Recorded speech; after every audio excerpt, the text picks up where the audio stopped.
Un minuto a que termine de entrar gente.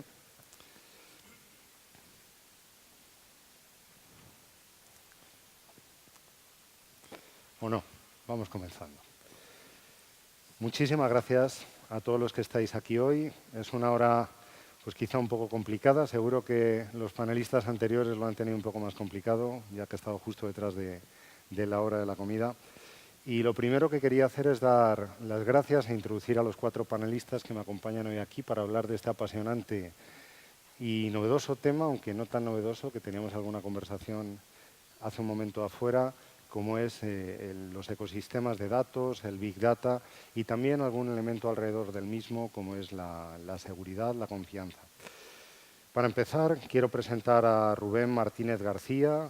Rubén es director de desarrollo organizativo en ASTIC Technologies Group y luego nos contará seguramente alguna actividad muy interesante que desarrolla dentro de la compañía.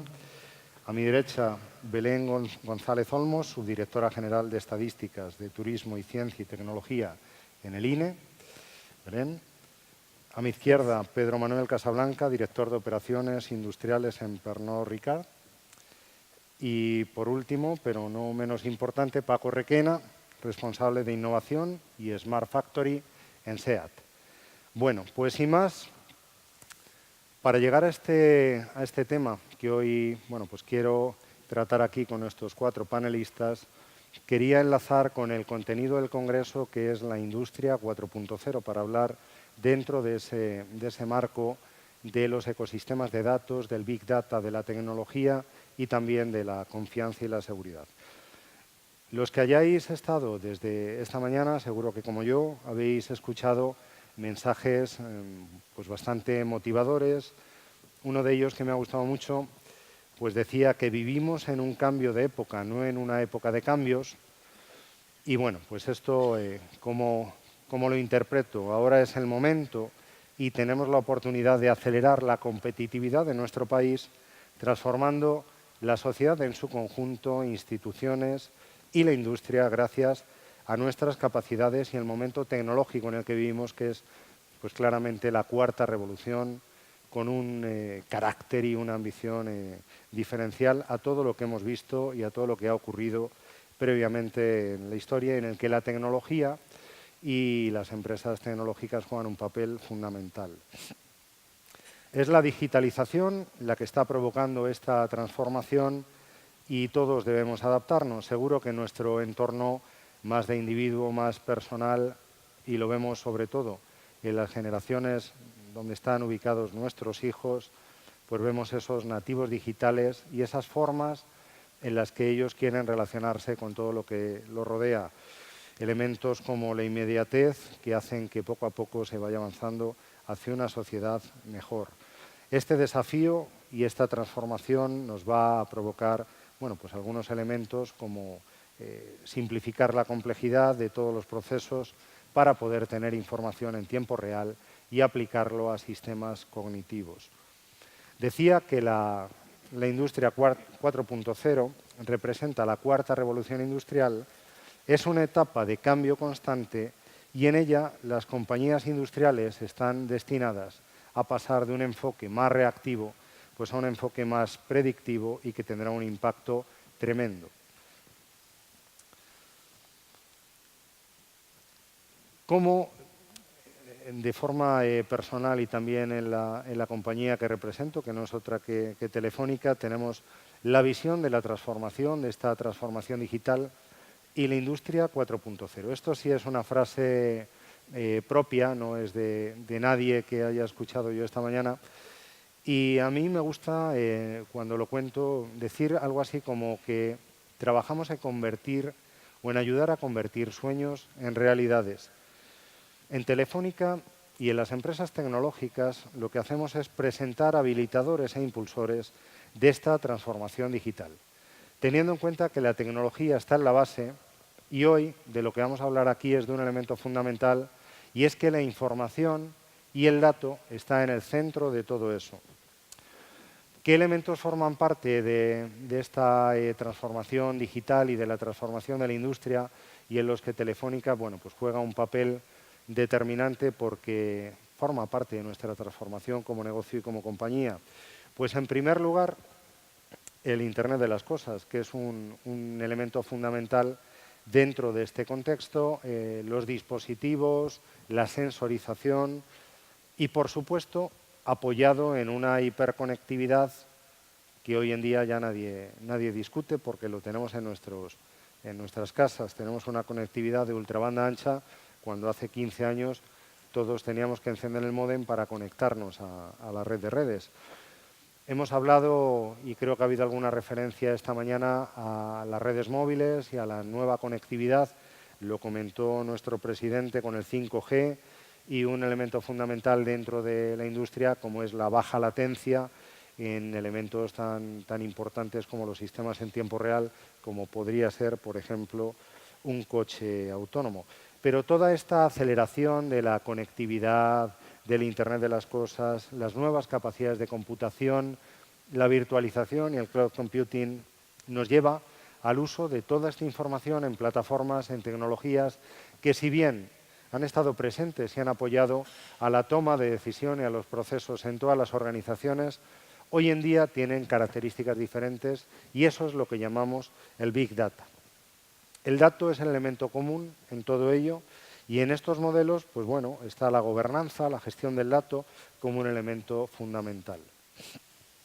Todo ello, por hacer un poco de comercial de mi compañía, pues en Telefónica forma parte de elementos clave, elementos que yo espero que todos conozcáis y si no, poco a poco que vayáis conociendo y son pilares de las plataformas que componen la propuesta de Telefónica. Repito, el Internet de las cosas, la hiperconectividad, habéis escuchado el despliegue de fibra, el 5G, todo lo que es la ultrabanda ancha, la virtualización y el cloud computing, la seguridad como un elemento transversal de confianza y transparencia y alrededor de todo o en el centro de todo, el Big Data, el dato como elemento fundamental.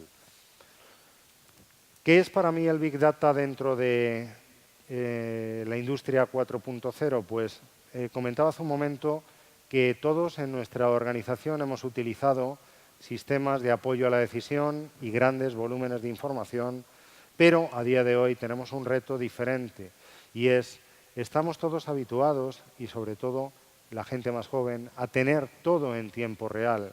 Las plataformas con las que ellos interactúan funcionan en tiempo real y para ello hace falta una gran capacidad de ingesta de información, una grandísima capacidad de procesamiento de información de diferentes fuentes, no siempre fuentes estructuradas en diferentes formatos y, por supuesto, entrando en cómo la inteligencia artificial puede ayudar a democratizar todo lo que es la toma de decisión en entornos muy complejos de información no estructurada y con análisis en tiempo real.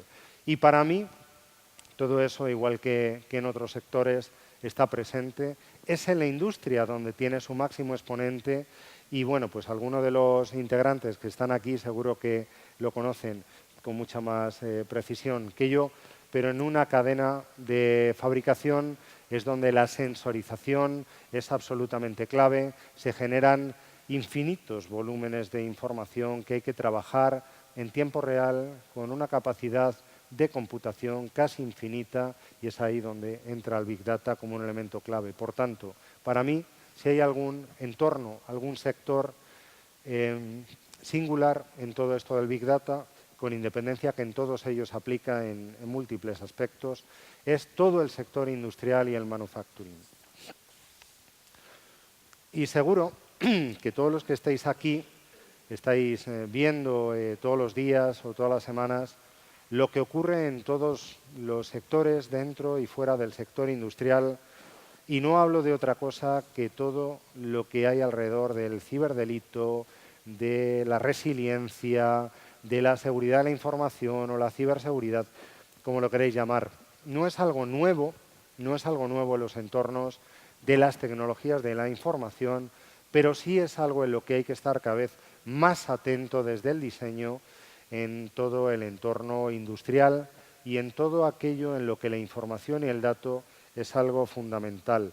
Mirad, tengo aquí alguna nota en la que una reciente encuesta realizada por la Cátedra de Industria Conectada de la Universidad de Comillas, en colaboración con el Observatorio de la Industria 4.0, muestra que un 19% de los encuestados, directivos de empresas de diversos sectores industriales en España, tuvieron que detener sus operaciones como consecuencia del incidente WannaCry del día 12 de mayo.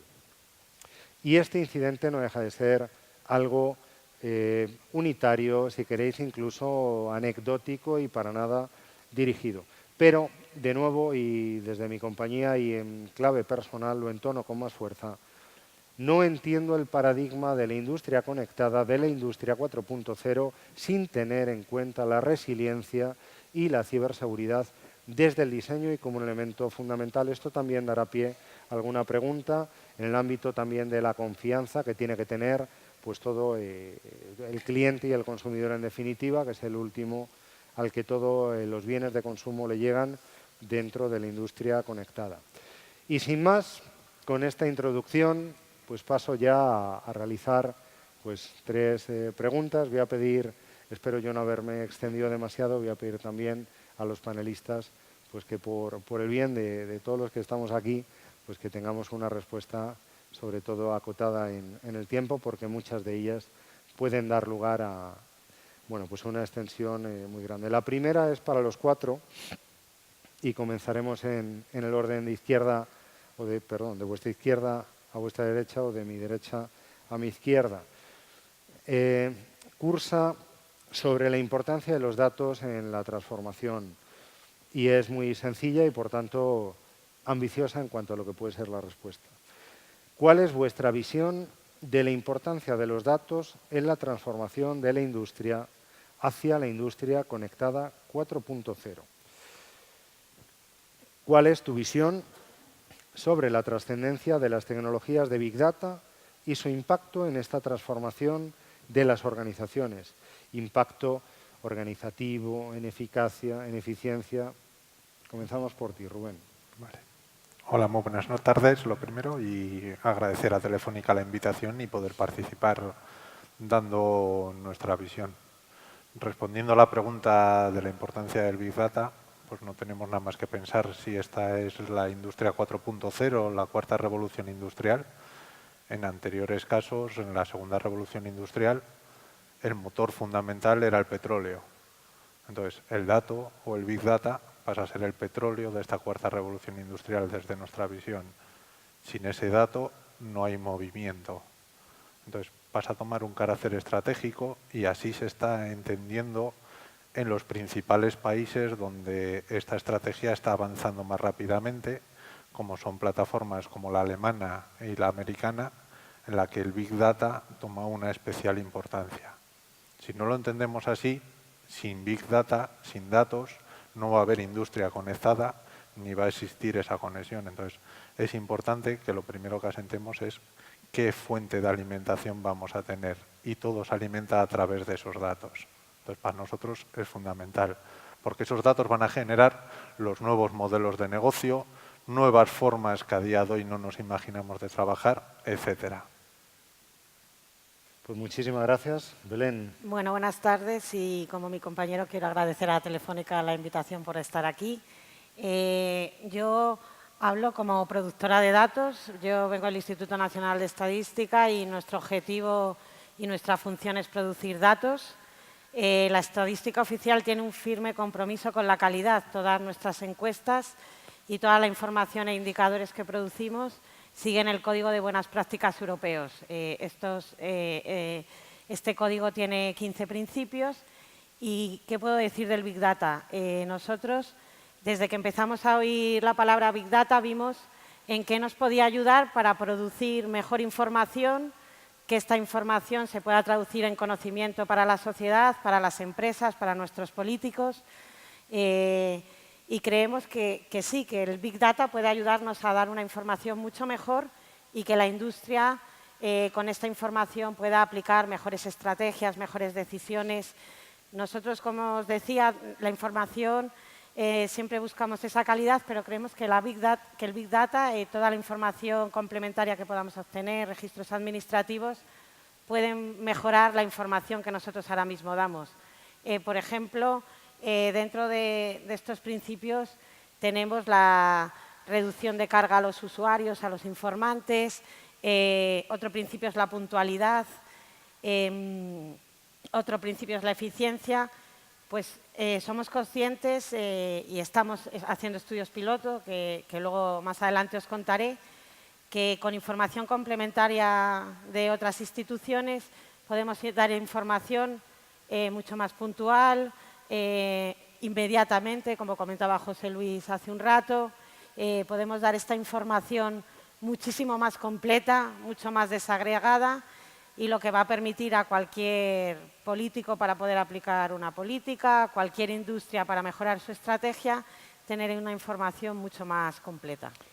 Pues está claro, beneficios en cuanto a la eficacia y el uso de las tecnologías para una misión que siempre habéis estado desarrollando, hacerla de un modo mucho más potente de cara a toda la sociedad. Y ahora, Pedro.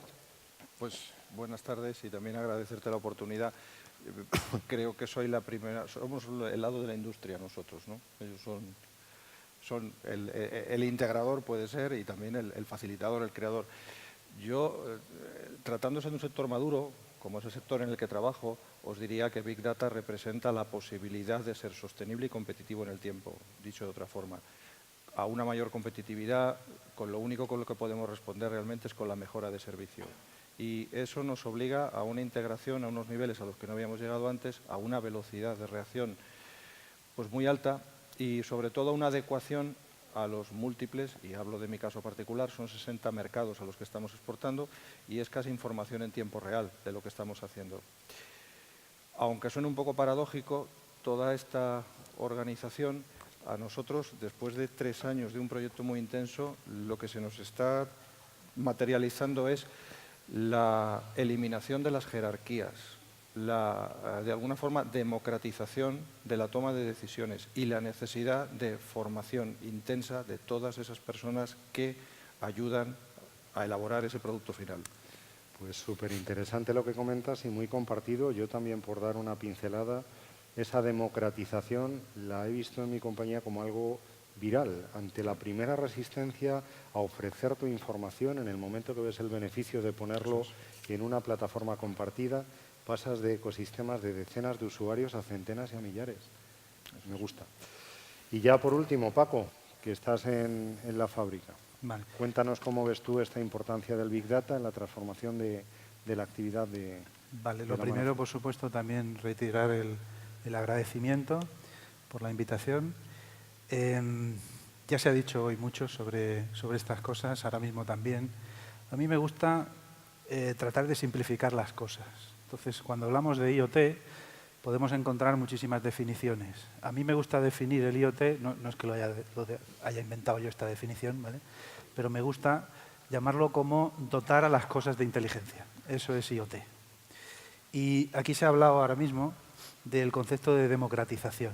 Nosotros, el concepto este de democratización en IoT, nos gusta explicarlo desde la perspectiva de que con la proliferación de la sensórica de bajo coste, con la mejora digamos, de la capacidad computacional, pues más y más empresas son capaces de jugar, entre comillas, y desarrollar muchos casos de uso útiles y enfocados a su problemática diaria.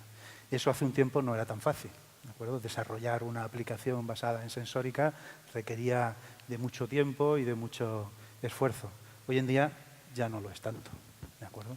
De hecho, nosotros lo estamos haciendo, accediendo a las universidades, hay becarios, hay centros de investigación, hay investigadores que pueden poner a disposición tuya, utilizando plataformas open source, casos de uso que te pueden ayudar mucho de cara a encontrar lo que estás buscando.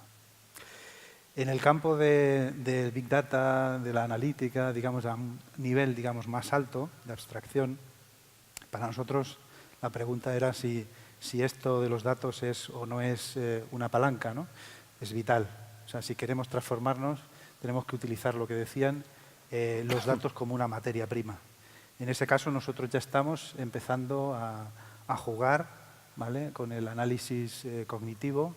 Estamos empezando a querer digitalizar el conocimiento de algunas personas, no con el propósito de sustituir a nadie, sino con el propósito de conseguir tener mantenimiento prescriptivo o calidad prescriptiva que permitan tanto al operario de calidad o al operario de mantenimiento disponer de un asesor que les diga qué porcentaje de éxito pueden tener aplicando esta medida o esta otra. En concreto, en matricería, por ejemplo, matricería es una técnica, pero casi que podríamos llamarlo artesanía, porque un matricero, para convertirse en un señor matricero, requiere de muchísimos años de experiencia, de muchísima prueba y error, y cuando esta persona se jubila, se lleva consigo el conocimiento. Esto es una cosa que no podemos, es un lujo que no nos podemos permitir. Bueno, pues yo creo que en la primera pregunta han salido un montón de cuestiones súper interesantes. Hemos escuchado cómo la eficacia se puede aumentar. Habéis hablado de si no lo haces, no vas a ser competitivo, no vas a estar. Es una fórmula para mejorar tus costes y tu eficiencia. Hemos hablado del tiempo real, hemos hablado un montón de cosas. Pero quizá nos hemos olvidado de una, ¿no?, que está también en medio de todo esto. Y mirad, yo os lo voy a contar con una anécdota que viene de hace mucho tiempo. Bueno, hace unos cuantos años, yo un fin de semana estaba en una bodega en La Rioja, disfrutando, y me vino la vena comercial y le pregunté, oye, ¿y tú en tus sistemas cuánto inviertes en seguridad? Bueno, la pregunta no fue cómoda, no fue sencilla de responder por las personas que estaban allí, pero eso dio pie a que yo tuviese una conversación un poco después, ya fuera del ámbito de ese día, que estaba en mi vida personal, en mi plano más profesional, y viendo cuál es el activo a proteger, el gasto en TI que tenían en la bodega y en comunicaciones y el ínfimo gasto en seguridad. Porque muchas veces ese vínculo de lo que me gasto en TI o me gasto en comunicaciones viene vinculado con lo que me gasto en seguridad. Y realmente lo que estaban protegiendo allí, ante un evento en el que hubiera un cambio de temperatura o humedad en la bodega, era la denominación de origen. Algo que les había costado infinidad de tiempo, infinidad de dinero y con un valor incalculable, y para el cual tenían sistemas de control sin la mínima seguridad, conectados a redes microinformáticas, compartiendo problemas potenciales con entornos de ofimática general. Entonces, hemos hablado también del tiempo real, de la necesidad de ese tiempo real, y yo con esta pequeña introducción, metiendo un poco el miedo en el cuerpo, disculpadme, quería hablar también de pues la importancia de esta confianza, por no llamarlo el IoT, el Internet of Threats, el Internet de los riesgos, el Internet de las amenazas, la relevancia de la confianza en los ecosistemas de datos. Entonces la pregunta, después de toda esta pequeña introducción, también para los cuatro, es, oye, como empresas y entornos y ecosistemas de datos, ¿cuál es vuestra visión de la importancia de la confianza en los ecosistemas de la industria 4.0? ¿Cómo impacta la garantía de la privacidad y la normativa como un elemento tractor de estos requerimientos de seguridad que en todos los sectores van a ser antes o después algo de obligado cumplimiento que te lo va a demandar tu cliente? ¿Y cómo creéis que se pueden hacer ecosistemas resilientes garantizando la confianza frente a amenazas en el ámbito de la ciberseguridad? No espero que todos me podáis responder a todos, pero sí que entre los cuatro y alguna aportación después podamos tener aquí alguna reflexión final. Pues comenzamos por Rubén. En nuestro caso, la verdad es que, entiendo que igual que en el caso del resto de ponentes, es una pregunta compleja en la que todos estamos trabajando, estamos vigilando qué es lo que se legisla. La tecnología ha evolucionado prácticamente o muchísimo más rápido que la legislación. Estamos incurriendo en determinados riesgos. Queremos identificar en muchos casos esos riesgos, pero por otro lado, en vez de ver los riesgos en los que se está incurriendo y en clave de amenaza, lo que tenemos que intentar ver es la clave de oportunidad o la pérdida que nos supone no confiar en estos sistemas. En nuestro caso, como fabricantes de vehículos autónomos industriales, nuestros vehículos están empezando a comunicar en la nube. Antes, en un entorno industrial, no dejaban sacar esa información de la planta industrial. No podía salir de Martorell. No podías conectarte a la wifi de Martorell porque IT establecía una serie de barreras. A partir de ahora hay que empezar a confiar en esos sistemas. ¿Por qué? Porque la potencia la da el tener n elevado a la n vehículos esparcidos por todo el mundo, conectados y dándote una información. Una información que trabajada posteriormente vía Machine Learning, inteligencia artificial, etcétera, nos va a aportar todas las mejoras de productividad y todas las mejoras de competitividad que necesitamos. Entonces, yo, desde nuestra visión, la oportunidad está en ver la ciberseguridad como una gran oportunidad en la que trabajar. Eso sí, hay que trabajarla. No tenemos que preocuparnos, sino que tenemos que ocuparnos. Ocuparnos de la ciberseguridad. No nos sirve de nada estar preocupados por ello. Ocupémonos en formar perfiles, en entender qué es lo que ha pasado, ocupémonos en trabajar en ello. Entonces, nuestra visión parte de ahí, en ocuparnos, en buscar soluciones para aprovechar la oportunidad. Compartido al 100%. Belén. Pues yo me voy a centrar especialmente en los datos a nivel usuario, individualizados. Muy bien. Esta parte, como Instituto Nacional de Estadística, para nosotros no es nuevo, porque nosotros, por la ley de la función de la estadística pública, estábamos sometidos al secreto estadístico y cualquier información que obteníamos individualizada de cualquier usuario o de cualquier empresa era confidencial. En ningún caso podemos hacerla pública de manera individualizada y en ningún caso podemos cederla a terceros. Nunca hemos fallado a nivel confidencialidad, es un tema de siempre del INE. Y lo bueno de la nueva ley europea sobre protección de datos es que viene a reforzar la seguridad para el ciudadano, porque ya no solo el INE, sino todas las instituciones, tanto públicas como privadas, viene a regular esa información individualizada de cada ciudadano. Pero ¿qué es lo más importante de todo? Que sepamos transmitírselo a los usuarios. Nosotros desde el INE toda la vida, cuando hemos obtenido información de cualquier empresa o cualquier ciudadano individual, transmitíamos esa confidencialidad de la información. Es importante que desde todas las industrias, de todas las empresas, se haga conocer al ciudadano de la seguridad de su información. Yo creo que hay muchos ciudadanos que, por ejemplo, a nivel telefonía móvil pueden estar preocupados porque no saben bien qué se puede hacer con su información. Por eso es bueno transmitirlo a la sociedad, la confidencialidad de toda esa información. Además, no nos deben de ver como acumuladores de datos. La sociedad, yo creo que debe de vernos como acumuladores de datos para poder producir un dato de calidad, fiable, con una metodología que todo el mundo conozca, de manera que la sociedad tenga conocimiento y pueda aplicarlo a sus industrias o a sus tomas de decisiones. Es lo más importante y yo siempre lo pongo de ejemplo.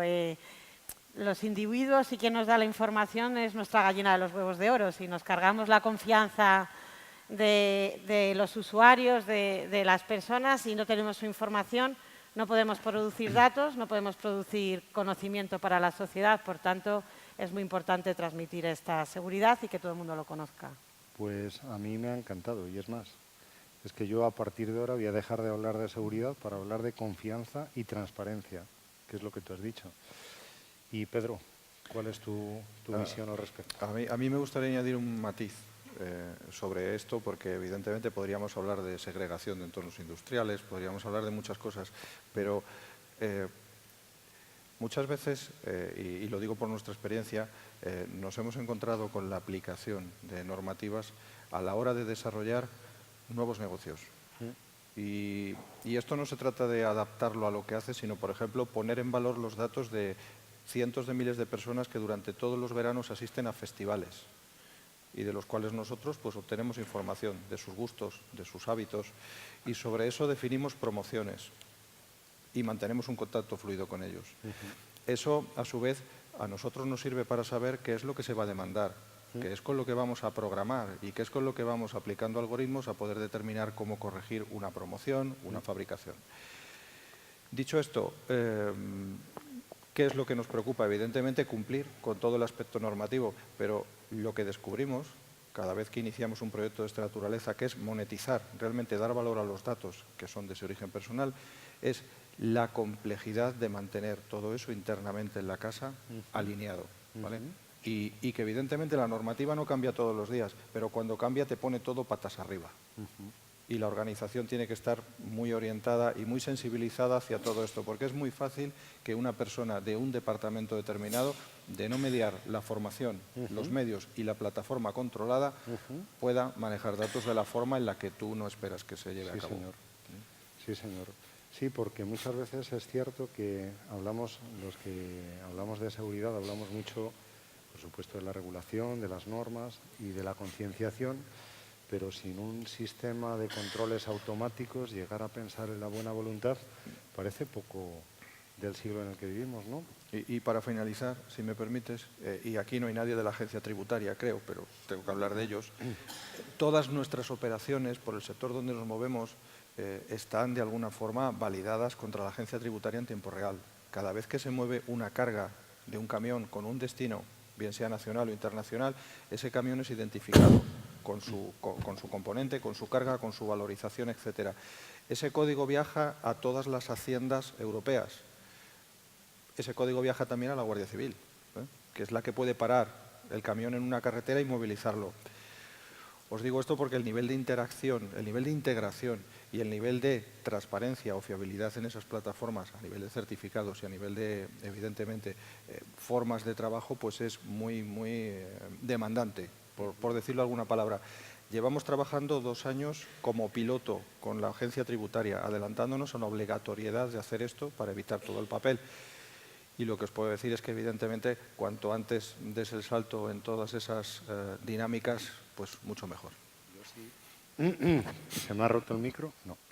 Y terminaré casi con un eslogan, porque me has dado pie. Es la seguridad para los expertos, ¿no? Diría, ¿no? O sea, es un elemento complejo y amplio y dinámico y que cambie la regulación y cómo me adapto para que no me pare el negocio, ¿no? Como también decía Rubén, que sea una oportunidad, ¿no?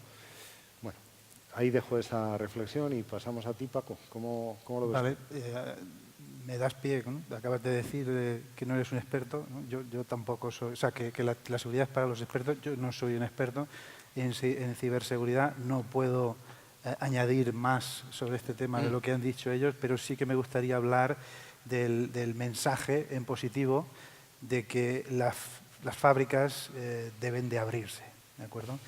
Yo soy un firme partidario de que las fábricas dejen de considerarse como una caja negra donde solo puede entrar personal autorizado. La fábrica debe aprender a formar parte del ecosistema exterior. Uno de los retos más grandes, digamos, que tenemos en nuestro equipo de Smart Factory es conseguir integrar nuestra fábrica en el ecosistema del coche conectado y para ello una de las cosas que estamos organizando, precisamente mañana lanzamos una call de Open Innovation en la que vamos a publicar 16 retos digitales, alguno de ellos tiene que ver con temas de analítica, de Big Data, robótica, etcétera, etcétera.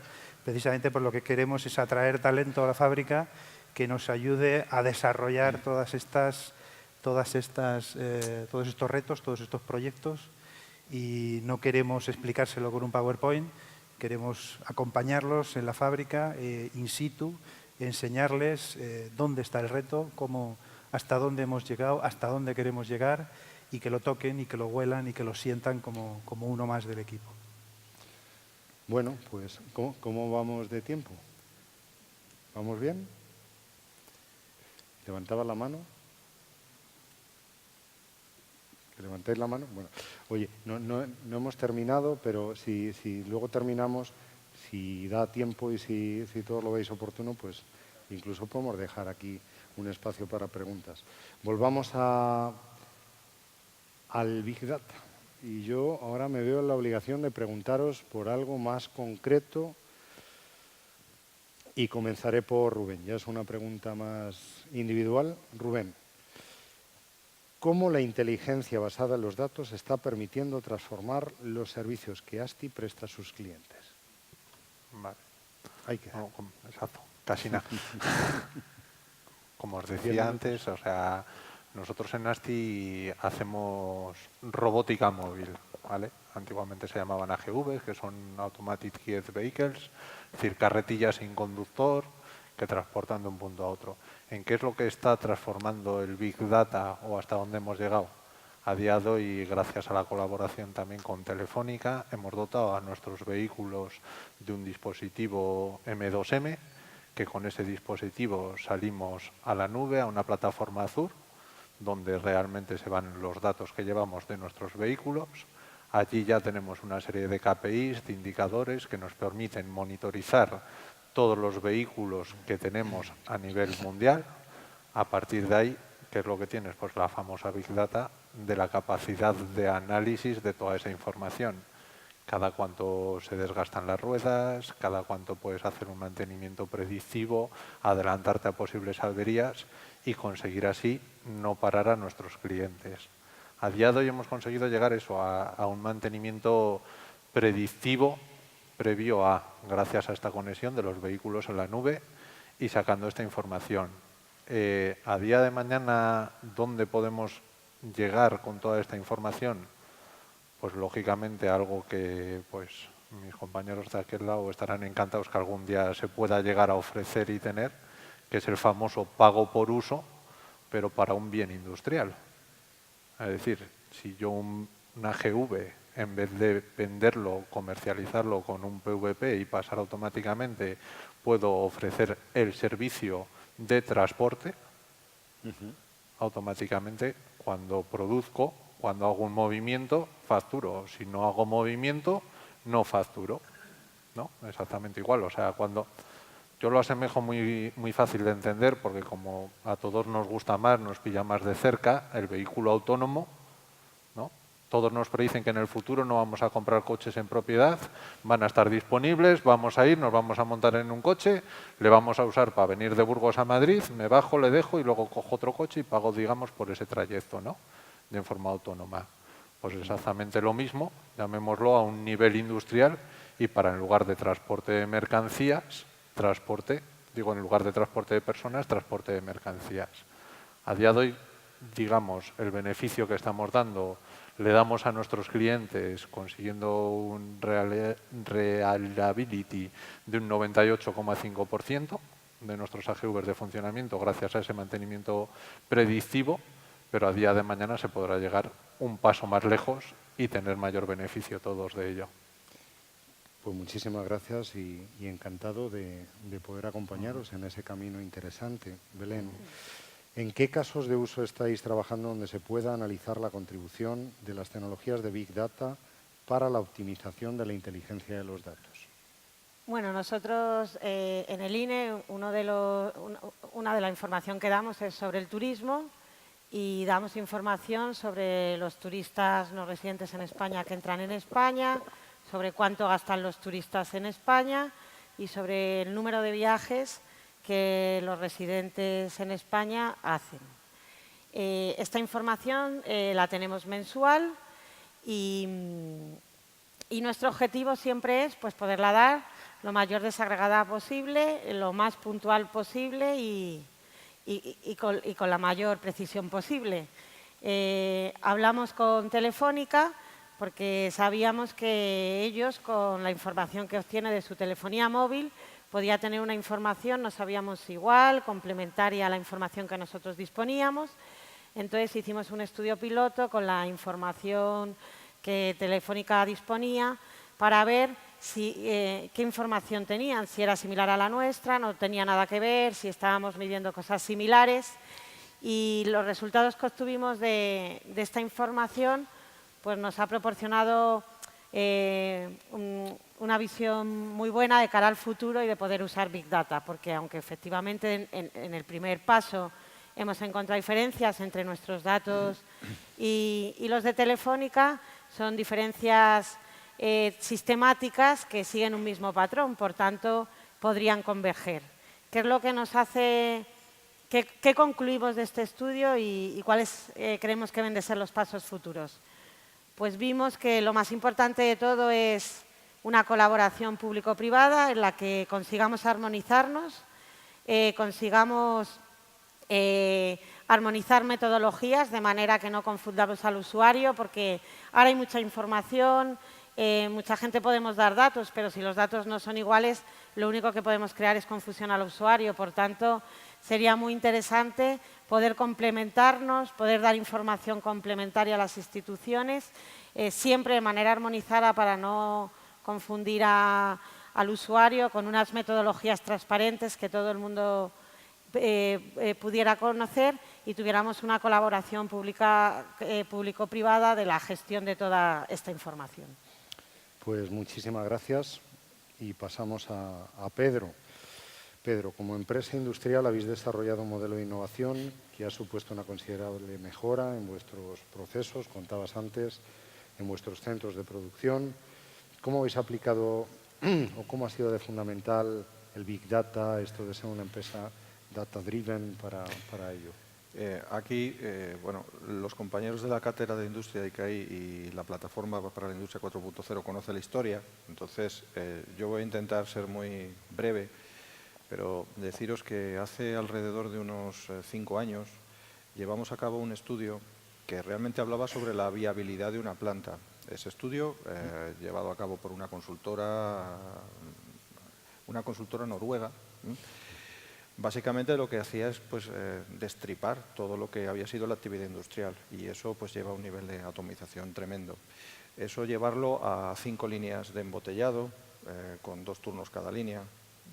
Embotellar parece sencillo, pero no lo es, y sobre todo cuando embotellas para 60 países y además cuando tienes políticas que te obligan a tener un control sobre stocks, ser eficiente y además entenderte en tiempo real con la agencia tributaria, como decía. Lo que hicimos fue darle la vuelta a ese estudio que mostraba evidentes deficiencias o posibilidades o espacio para la mejora y lo que hicimos fue compartir esos datos con proveedores de equipamiento en líneas. Y lo que encontramos es que las tecnologías que necesitábamos no estaban disponibles, ¿vale?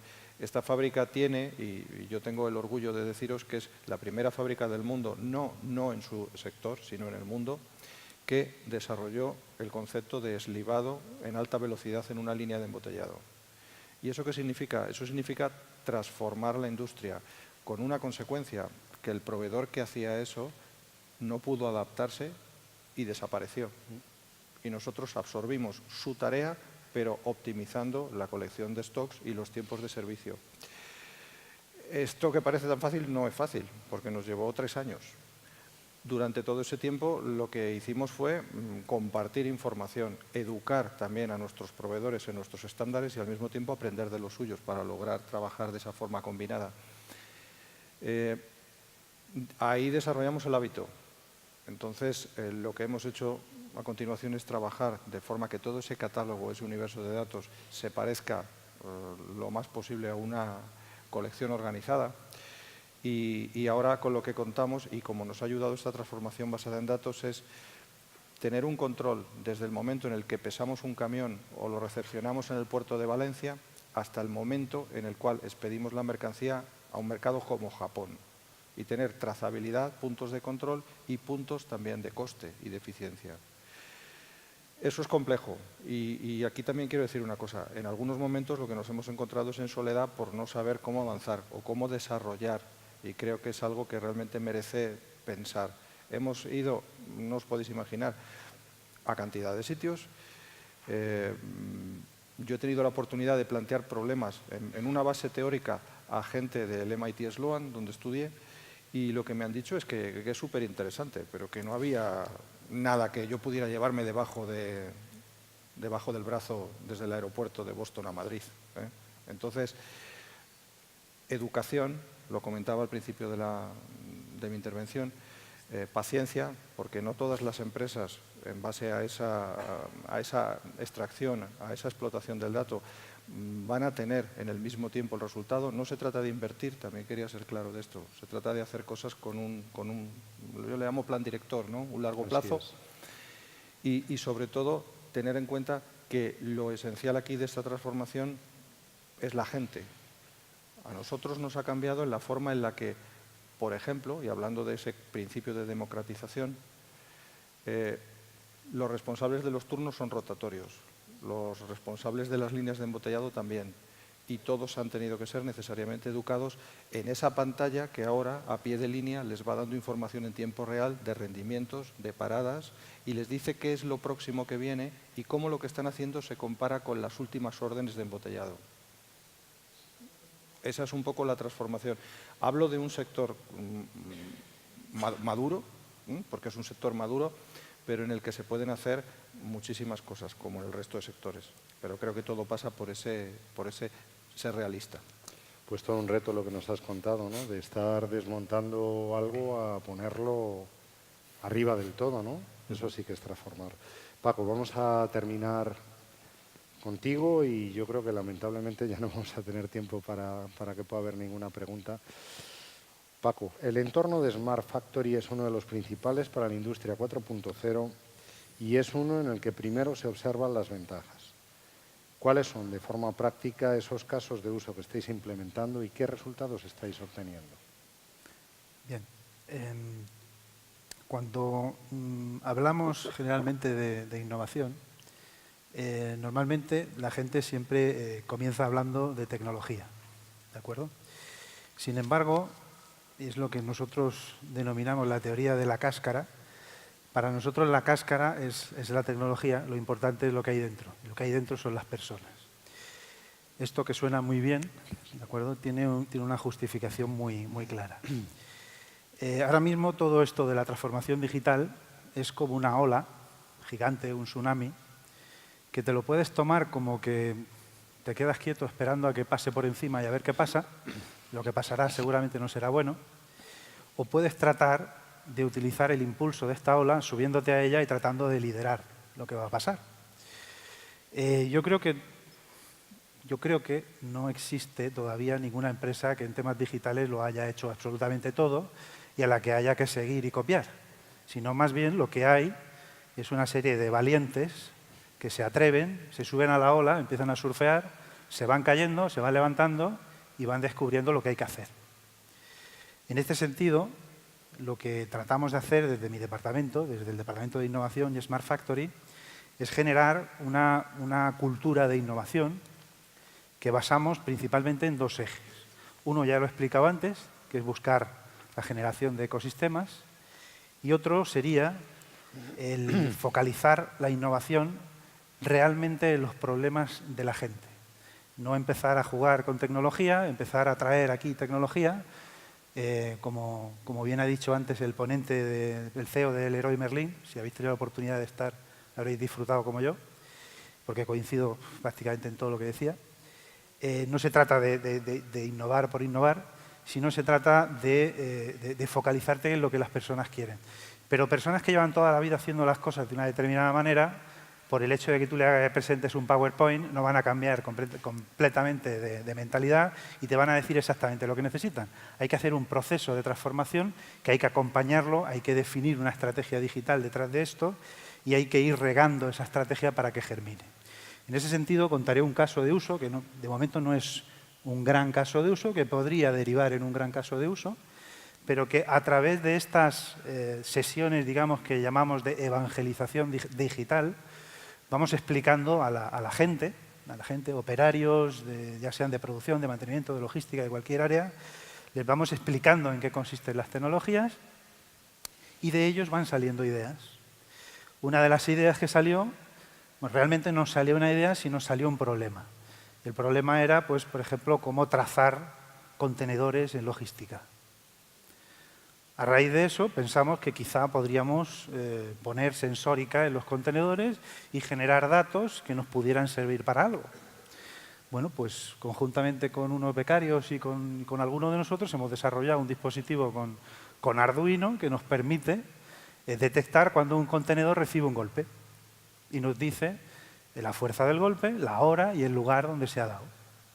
Gracias a esta información, pues pudimos desarrollar más casos de uso conjuntamente con el cliente, pero además tenemos la suerte de que Telefónica apareció y se ofrecieron a acompañarnos con el blockchain. Nosotros ya habíamos oído hablar de blockchain, nos parecía una cosa muy chula, pero un poco lejana en el tiempo.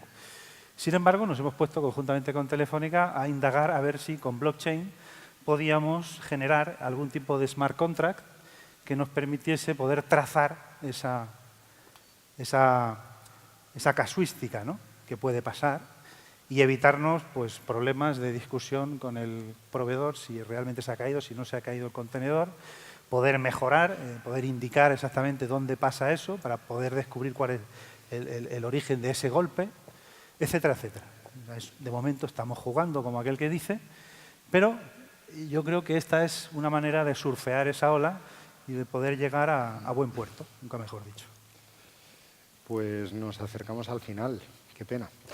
Pero bueno, solo me queda dar las gracias a los 4 panelistas, lo que habéis contado de los proyectos y las opiniones y la experiencia. A mí en particular me han parecido muy relevantes, muy interesantes. Solo me queda dar las gracias a todos los que habéis estado hoy aquí. Espero que hayáis disfrutado un poquito de este rato que hemos compartido. Y solo me queda pues haceros una invitación, aunque sé que estamos todos ya un poco cansados, pero todavía queda programa del encuentro, e invitaros a que vayáis a escuchar a Olivier Scalabra, que sin duda su intervención merecerá la pena. Y por mi parte nada más, despedirme y esperar veros en cualquier otra ocasión, dentro o fuera de aquí. Gracias.